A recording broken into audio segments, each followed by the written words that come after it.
সান Marino ম্যাচের জন্য ৩০ সদস্যের প্রাথমিক দল দিয়েছে ফুটবল ফেডারেশন, যা কিনা টমাস ডুলি অধ্যায়ের প্রথম। এর মধ্যে সবচেয়ে বেশি ১০ জন ফুটবলার বসুন্ধরা কিংসের। ৩ বছর পর ফিরছেন আনিসুর রহমান জিকো, আর প্রথমবার ডাক পেয়েছেন মিনহাজুল স্বাধীন। বিকেলে প্রথমবার অনুশীলন করবে দল।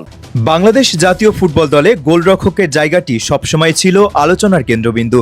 সাম্প্রতিক সময়ে ৩ গোলরক্ষক মিতুল মার্মা, আশরাফুল ইসলাম রানা ও আনিসুর রহমান জিকো সমর্থকদের মধ্যে নতুন বিতর্ক তৈরি করেছেন।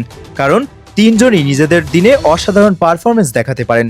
তাই সান মারিনোর মতো প্রতিপক্ষের বিপক্ষে গোলবারের নিচে কাকে দেখা উচিত তা নিয়ে চলছে তুমুল আলোচনা।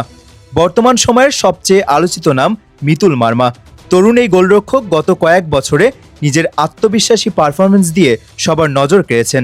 তার reflex, one and one save এবং দ্রুত সিদ্ধান্ত নেওয়ার ক্ষমতা সত্যিই প্রশংসনীয়।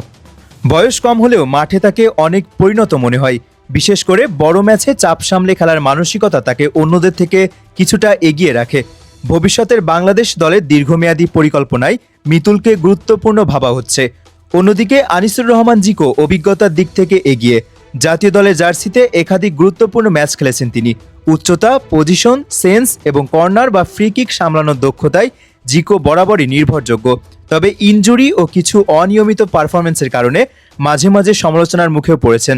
তবুও বড় ম্যাচে তার অভিজ্ঞতাকে দলকে বাড়তি আত্মবিশ্বাস দিতে পারে। আর এক গোলরক্ষক আশরাফুল ইসলাম রানা অনেকটা নীরব যোদ্ধার মতো। খুব বেশি আলোচনায় না থাকলেও ঘরোয়া ফুটবলে ধারাবাহিক পারফরমেন্স করে যাচ্ছেন। তার শট স্টপিং ক্ষমতা এবং ঠান্ডা মাথায় খেলা কোচদের নজরে আছে। সুযোগ পেলে তিনি নিজেকে প্রমাণ করতে প্রস্তুত। সান মারিনোর মতো তুলনামূলক দুর্বল প্রতিপক্ষের বিপক্ষে বাংলাদেশ আক্রমণাত্মক ফুটবল খেলবে বলেই ধারণা করা হচ্ছে। সেক্ষেত্রে গোলরক্ষকের উপর চাপ হয়তো খুব বেশি থাকবে না।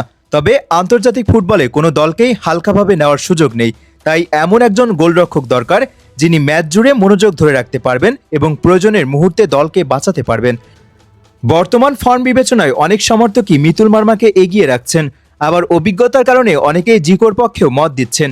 সব মিলিয়ে এটি বাংলাদেশ দলের জন্য ইতিবাচক দিক যে এখন গোলরক্ষক পজিশনে প্রতিযোগিতা তৈরি হয়েছে। কারণ শক্তিশালী দল গড়তে প্রতিটি পজিশনে সমান প্রতিদ্বন্দ্বিতা থাকা জরুরি। এখন দেখার বিষয় কোচ শেষ পর্যন্ত কাকে বেছে নেন। তবে যেই খেলুন না কেন, দেশের কোটি ফুটবল প্রেমীর প্রত্যাশা থাকবে বাংলাদেশ যেন দারুণ একটি জয় উপহার দিতে পারে।